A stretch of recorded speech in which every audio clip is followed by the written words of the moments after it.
سلام دوستان، به یکمین قسمت از دوره آموزش برنامه‌نویسی اندروید با زبان کاتلین خیلی خوش اومدید. دوستان، ما یه ویدیویی قبلا توی کانالمون گذاشتیم که صفرمین ویدیوی کانالمونه در واقع، با عنوان آغاز برنامه‌نویسی. اگه برای اولین بارتونه که میخواید برنامه‌نویسی رو یاد بگیرید، حتما بهتون پیشنهاد میکنم اون ویدیو رو که اگه یوتیوب بهمون اجازه بده کارتش رو این بالا میاریم، حتما برید تماشا بکنید و بعدش بیایید ادامه این ویدیو رو ببینید. اگر هم قبلا تجربه برنامه نویسی داشتید و با یه سری مفاهیم پایه آشنا هستید، مفاهیم پایه منظورم مفاهیم مربوط به زبانهای برنامه نویسی نیست، منظورم یه سری مفهوم به اسم مثلا این که اصلا خود برنامه نویسی یعنی چی، تو برنامه نویسی ما چی کار میکنیم، زبان برنامه نویسی چیه، چه فرقی با زبانهای نشانه گذاری داره، زبان سطح بالا و سطح پایین چه تفاوتهایی داره. منظورم از مفاهیم اینجا همیناست. اگه با اینا آشنا هستید نیاز نیست اون صفرمین ویدیومون که 40 دقیقه هستش رو نگاه بفرمایید. توی یکمین جلسه من پیش نیازها رو بهتون میگم و از جلسه بعدی دیگه میریم پای سیستم انشالله. البته قبلش یه معرفی داریم تو جلسات بعدی از زبان برنامه نویسی کاتلین که اصلا چه زبانی هست، سیستم عامل اندروید رو معرفی میکنیم، یه سری چیزای ابتدایی رو معرفی میکنیم و بعدش میریم سراغ کارهای عملی. بریم سراغ پیش نیازامون برای این دوره. شما واسه گذروندن این دوره نیاز به مهارت خاصی ندارید، فقط باید به برنامه نویسی علاقه‌مند باشید. همونطور که تو صفرمین ویدیوی کانالم گفتم، استعداد و ضریب هوش و این داستانا رو بذارید کنار، فقط مهمترین چیز علاقه است.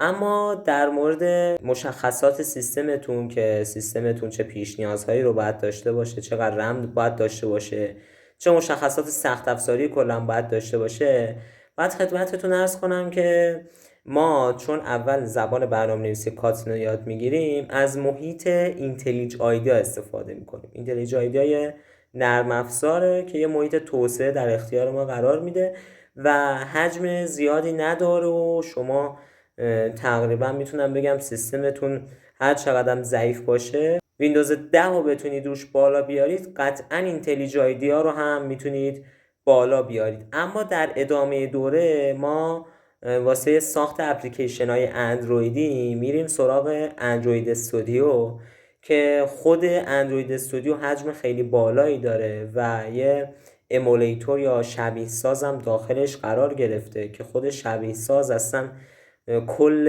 رم شما رو اشغال میکنه. واسه همین واسه اندروید استودیو شما سیستمتون باید حداقل 8 گیگابایت رم داشته باشه. 6 گیگابایت هم رم داشته باشه کارتون راه میفته ولی اذیتتون میکنه. حداقل 8 گیگابایت رو داشته باشه خیلی بهتره، حالا بیشتر باشه که چه بهتر. و نوع رم هم حداقل DDR3 باشه. حالا من خیلی سررشته ندارم توی این انواع رم ها. الان ما DDR3 داریم، DDR4 داریم، DDR5 داریم، فکر کنم DDR6 هم اومده باشه. ولی من ضعیفترین سیستمی که باش کار کردم اندروید استودیو رو 8 گیگ رم DDR3 داشت و اوکی بود، اذیت نمی‌کرد. ولی فکر میکنم که رمتون اگه پایین تر از DDR3 باشه اذیتتون بکنه. حالا باز نمیدونم، برید خودتون در موردش تحقیق بکنید اگه اطلاع ندارید در موردش. ولی خب DDR هر چقدر میره بالاتر فکر میکنم فرکانس رم هم میره بالاتر و عملکرد بهتری رو بهتون میده دیگه. با 8 گیگ رم DDR3 دیگه خیلی فیت کار در می اومد. یعنی یه ذره از اون مثلا رم 6 گیگابایتی بود یا DDR2 بود مثلا، خیلی اذیت میکرد. و مهمترین چیزم رمه. حالا کارت گرافیک بعید میدونم اصلا نیاز باشه، چون من خودم سیستمم کارت گرافیکش خیلی کارت گرافیک ضعیفیه. 2 گیگابایت ویرم DDR3 داره.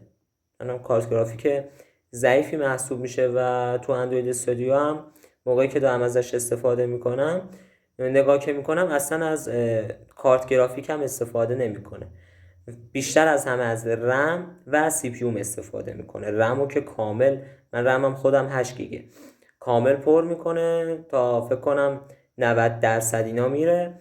و سی پی هم بستگی داره دیگه، موقعی که برنامه رو دارم اجرا میکنم مثلا تا همون 80-90% درگیر میکنه.